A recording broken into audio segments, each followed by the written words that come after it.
Hey, to fix the Wi-Fi problems on the Redmi A3, first of all you have to go to the settings.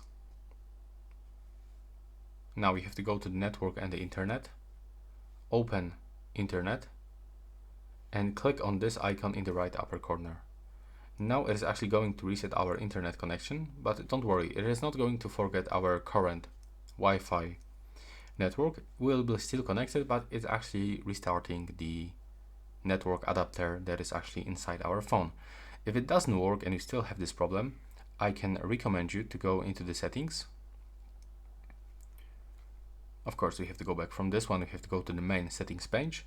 We have to scroll down, select system, then scroll again and select reset options.